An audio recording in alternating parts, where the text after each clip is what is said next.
नमस्कार दर्शकों।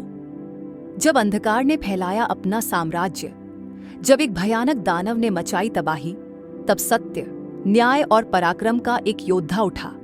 राजा विक्रांत सिंह, एक सच्चा राजा जिसने अपनी प्रजा की रक्षा के लिए स्वयं मृत्यु को ललकारा। क्या एक साधारण मनुष्य एक दैत्य को हरा सकता है? कैसे हुआ महाकाल दानव का अंत?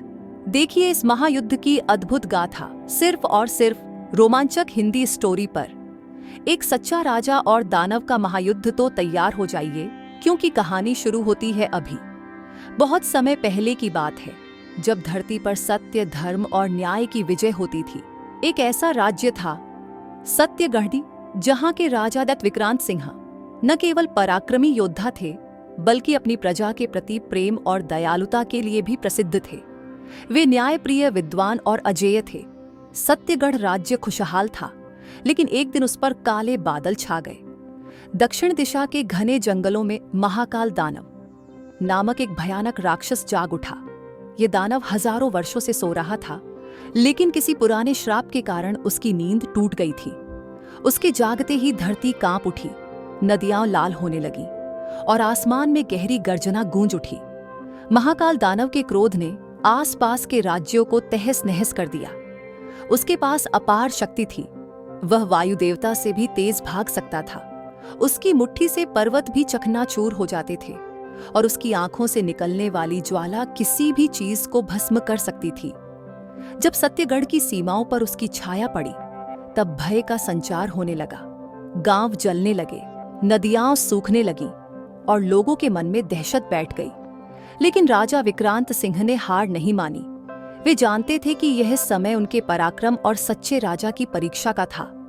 उन्होंने अपने सेनापतियों को बुलाया और कहा, युद्ध का समय आ गया है। हम सत्य और न्याय की रक्षा के लिए लड़ेंगे। यह महाकाल दानव कितना भी शक्तिशाली क्यों न हो, मैं अपनी प्रजा की रक्षा करूंगा। राजा ने अपनी सेना को तैयार किया, परंतु यह कोई साधारण युद्ध नहीं था। महाकाल दानव को किसी सामान्य अस्त्र शस्त्र से हराया नहीं जा सकता था।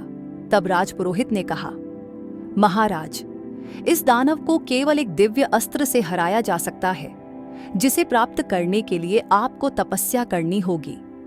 राजा विक्रांत सिंह ने तुरंत सिंहासन छोड़कर जंगल की ओर प्रस्थान किया। उन्होंने पवित्र नदी के किनारे बैठकर घोर तपस्या की। कई दिनों तक वे बिना अन्न जल के ध्यान मग्न रहे। अंततः देवताओं की कृपा से उन्हें दिव्य सुदर्शन खड्गहस प्राप्त हुआ, जो किसी भी अजेय शक्ति को नष्ट करने की क्षमता रखता था। इस बीच महाकाल दानव सत्यगढ़ के किले के पास पहुंच चुका था। उसने नगर की दीवारों को तोड़ने का प्रयास किया, लेकिन राजा विक्रांत सिंह समय पर लौट आए। उन्होंने अपने घोड़े चंडकवान पर सवार होकर युद्ध भूमि में प्रवेश किया। महायुद्ध का आरंभ महाकाल दानव और राजा विक्रांत सिंह के बीच भयंकर युद्ध छिड़ गया। रणभूमि में चारों ओर रणभेरियां गूंज उठी और दोनों सेनाएं भयभीत होकर पीछे हट गईं, क्योंकि यह युद्ध केवल दो महान योद्धाओं के बीच था। महाकाल दानव की भयानक गर्जना से आकाश थर्रा उठा और उसकी विशालकाय गदा जब उसने आकाश में उठाई, तो ऐसा प्रतीत हुआ मानो स्वयं विध्वंस का देवता पृथ्वी को चकनाचूर करने को तत्पर हो। उसने पूरी शक्ति से भूमि पर प्रहार किया, जिससे धरती फटने लगी, अग्नि की लपटें निकलने लगी और आसमान धुएं से भर गया। पर्वत कांप उठे, नदियां क्रोधित हो उठी और पक्षी भयभीत होकर आकाश में इधर उधर उड़ने लगे। किंतु राजा विक्रांत सिंह अडिग खड़े रहे। वे अपनी तलवार को कसकर पकड़े हुए थे। उनकी आंखों में अदम्य साहस और चेहरे पर युद्ध का तेज चमक रहा था। जैसे ही दानव ने अगला वार किया, राजा ने अपनी तलवार से उसे रोक दिया। उनकी गति बिजली से भी अधिक तेज थी। हर वार के साथ उनकी तलवार में एक अद्भुत ज्योति उत्पन्न हो रही थी, मानो देवता स्वयं उनकी सहायता कर रहे हों। उन्होंने अपनी तलवार से दानव की विशाल भुजाओं पर आघात किया, जिससे वह कुछ क्षणों के लिए पीछे हट गया। महाकाल दानव ने क्रोधित होकर अपनी ज्वालामुखी जैसी दहकती आंखों से आग उगली। वह अग्नि इतनी तीव्र थी कि देखते ही देखते भूमि पर स्थित वृक्ष जलकर राख हो गए, पत्थर पिघलने लगे और युद्ध भूमि एक जलते हुए मैदान में परिवर्तित हो गई। किंतु राजा विक्रांत सिंह अविचलित रहे। उन्होंने अपनी दिव्य ढाल को आगे बढ़ाया और जैसे ही वह अग्नि उनकी ओर आई, उनकी ढाल ने उसे समाहित कर लिया। महाकाल दानव आश्चर्यचकित रह गया, लेकिन वह रुका नहीं। उसने अपनी गदा उठाकर पूरे वेग से राजा की ओर फेंकी। गदा वज्र के समान चमक रही थी और वायु को चीरते हुए बढ़ी। राजा ने एक क्षण में ही यह भांप लिया कि यदि यह गदा उन पर आघात कर गई तो यह युद्ध समाप्त हो जाएगा। उन्होंने बिजली की गति से छलांग लगाई और अपनी तलवार से गदा को बीच में ही काट दिया। जैसे ही गदा के टुकड़े पृथ्वी पर गिरे, एक विस्फोट हुआ और वहां गहरी खाई बन गई। युद्ध कई घंटों तक चलता रहा। सूर्य अपनी संध्या यात्रा पर था। आकाश रक्त वर्ण में रंगा हुआ प्रतीत हो रहा था और तारे एक एक करके उभरने लगे थे। दोनों योद्धाओं के शरीर पर घावों के निशान थे, लेकिन न तो राजा पीछे हट रहे थे, न ही दानव। तभी राजा विक्रांत सिंह को स्मरण हुआ कि केवल पराक्रम ही इस युद्ध में विजय दिलाने के लिए पर्याप्त नहीं है। उन्हें अपने शत्रु की कमजोरी को भी जानना होगा। उन्होंने अपनी तलवार से दानव की गर्दन पर वार करने का प्रयास किया, लेकिन महाकाल दानव अजेय प्रतीत हो रहा था। उसके शरीर पर कोई भी आघात उसे गहरी चोट नहीं पहुंचा पा रहा था।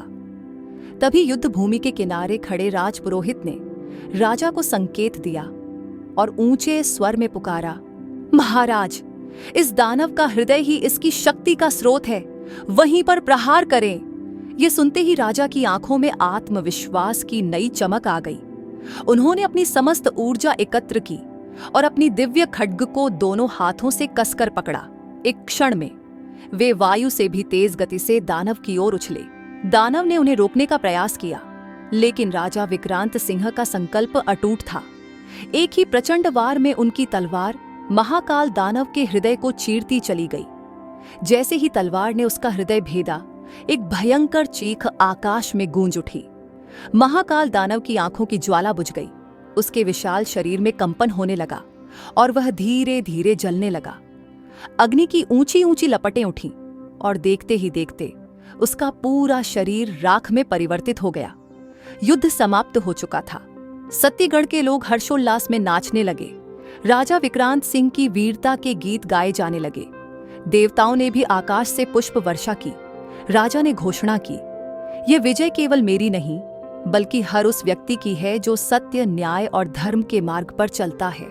अंधकार कितना भी गहरा क्यों ना हो, सत्य का प्रकाश उसे नष्ट कर सकता है।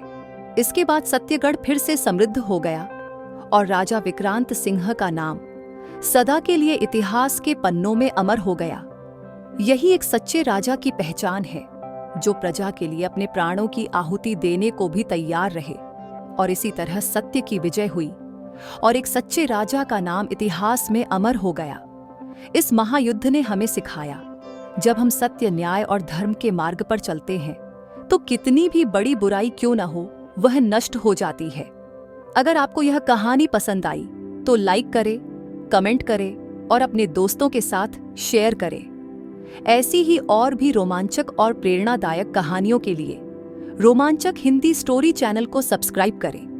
जल्द मिलेंगे एक और अद्भुत कहानी के साथ। तब तक के लिए जय हिंद।